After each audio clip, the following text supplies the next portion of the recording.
God's Spirit lead you. That's a whole different thing, and you just want to do what's right in His sight. You want to do what honors Him the most, and you want to make sure that in everything that you do, that He gets the glory.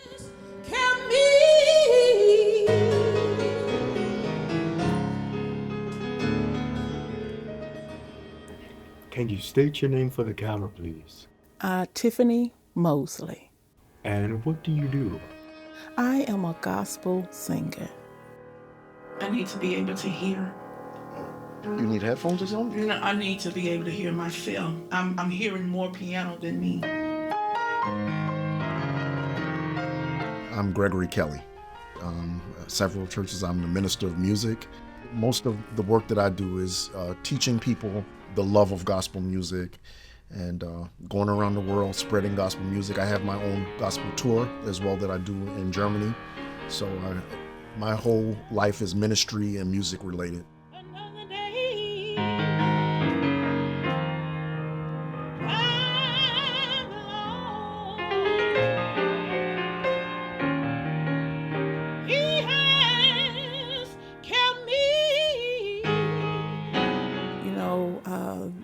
There was a time when the traditional Black church had devotion time.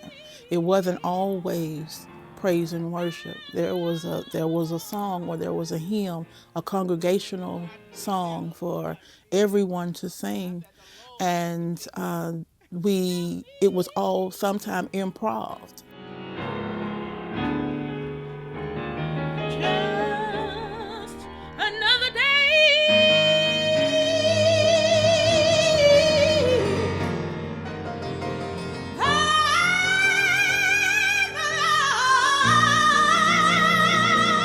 When I grew up doing gospel music in Harlem, that was one of the highlights of being in churches, to see the spontaneity, that people would just jump up and sing a song. You never knew what key they were going to be in, but for some reason it was something that was directly from the heart.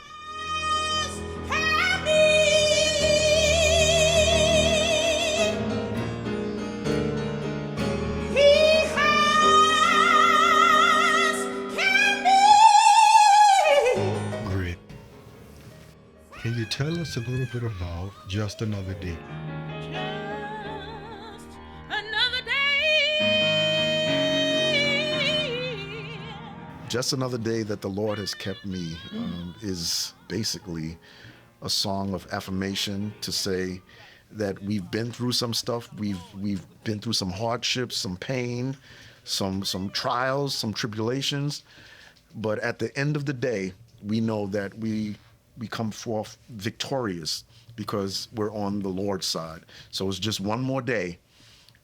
Each day, we give God thanks, we give God glory for the journey. This is one of those songs that, like, all of us knew when we were growing up, like you had to know it. Absolutely. Yes, sir. Yes, sir. Right. Those songs were consecrated. Those songs were set apart. They were sacred. And I don't know exactly when they started to stray away from the sanctity of those songs, but they represent the struggle, the joy, the love, the faith, the hope that we need, that we have to sustain just to make it from day to day. What key is that? This is F. What I find interesting about this music and what I love about this music is if you actually look at the sheet music, a lot of it is written in free form.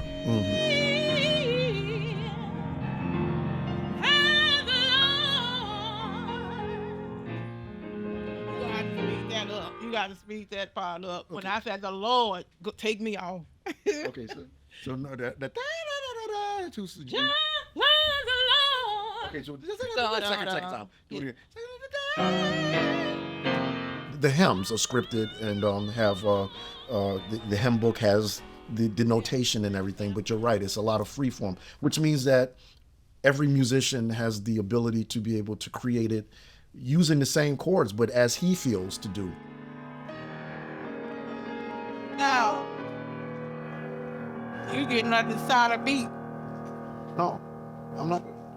No. I'm not setting up a beat. Oh, okay. I thought that's what you were doing. No, I'm keeping it vibrato. So it becomes an amazing thing that can never be recreated exactly the same, because of that spontaneity, because of that improvisation that we're doing at that given moment.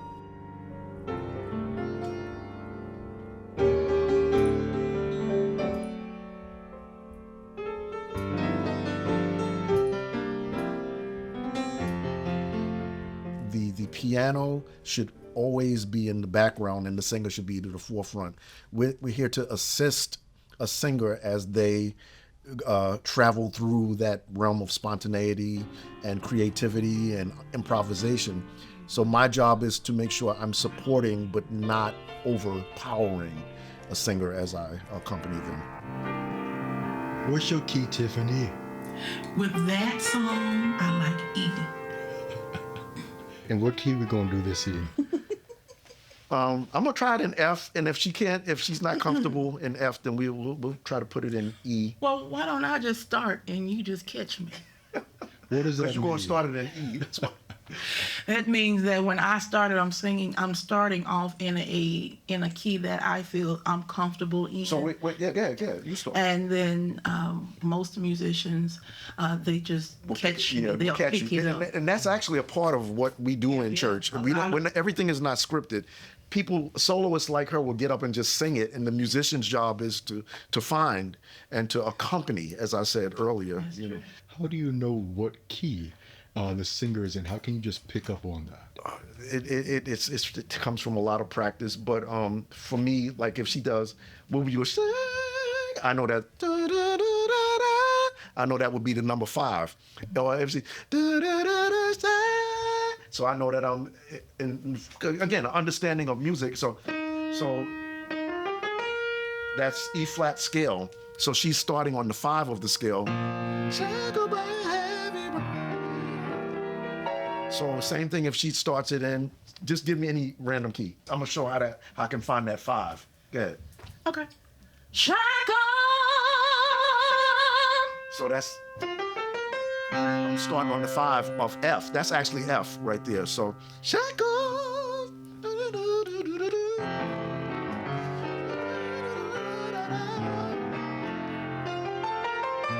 So that would be F. That would be an example of how I would find her. And I want you to play it just like that when I sing. Okay, so now we in F, and I'm happy. That makes me very happy.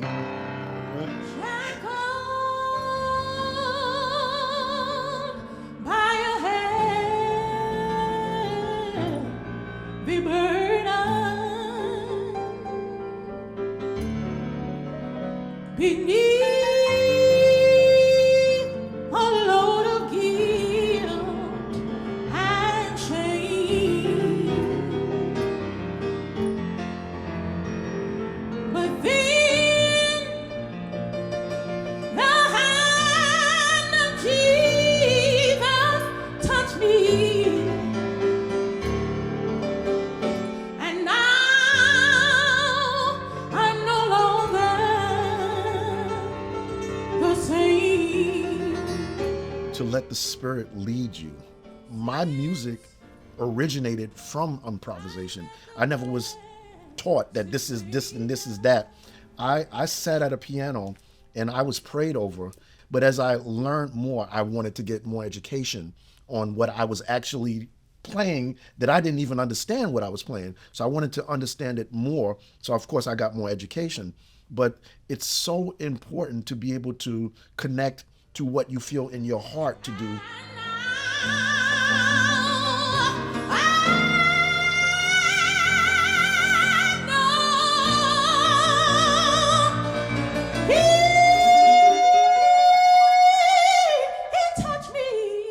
So I don't think that it's always vocal, because sometimes people get mixed up thinking that vocal and talent and skill is being led by the Spirit, and it's not. I have seen people that didn't have a voice at all, but they sang it straight from their heart and from their soul and would mess up an entire church. And he made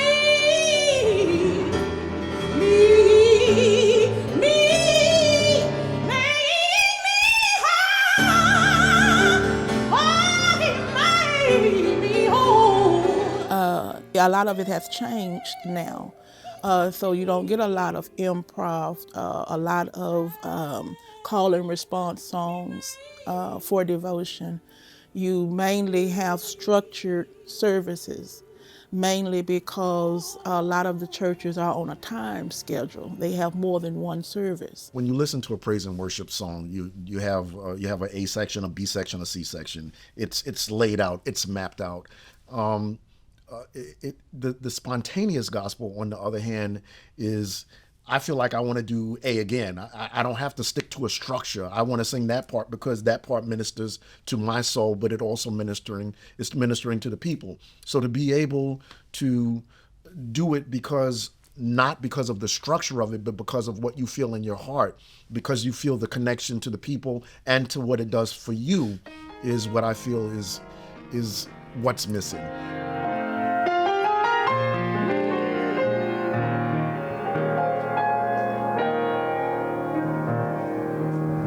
With all of the practicing and not that that's a bad thing, but spontaneity means to be able to just jump up and do it from the heart.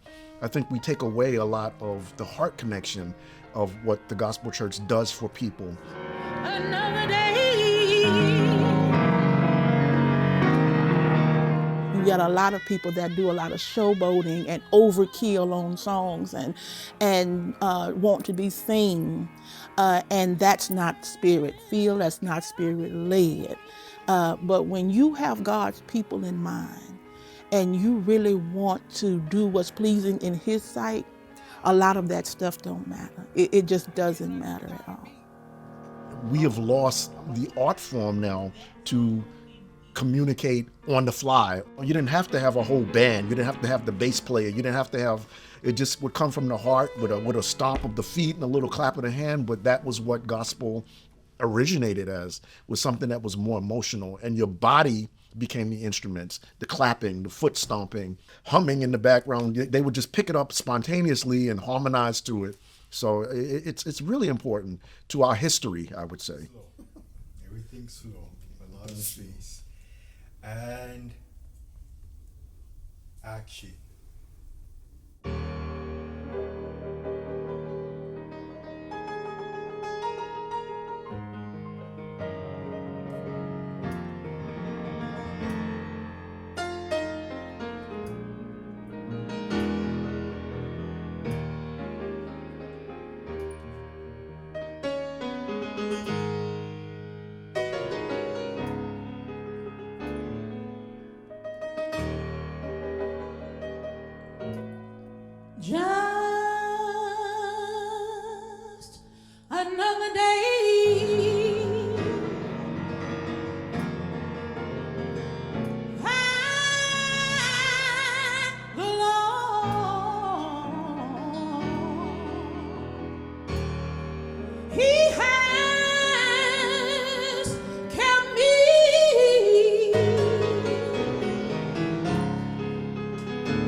I was told years ago that what comes from the heart reaches the heart. And to this day, I still believe that. How was it? For me, it's exactly what gospel is to do it from your heart, from your soul, to just allow it to flow. Not, I don't know, not so rehearsed, but just from the heart. You know, it was an amazing experience. Thank you for the opportunity. I appreciate it.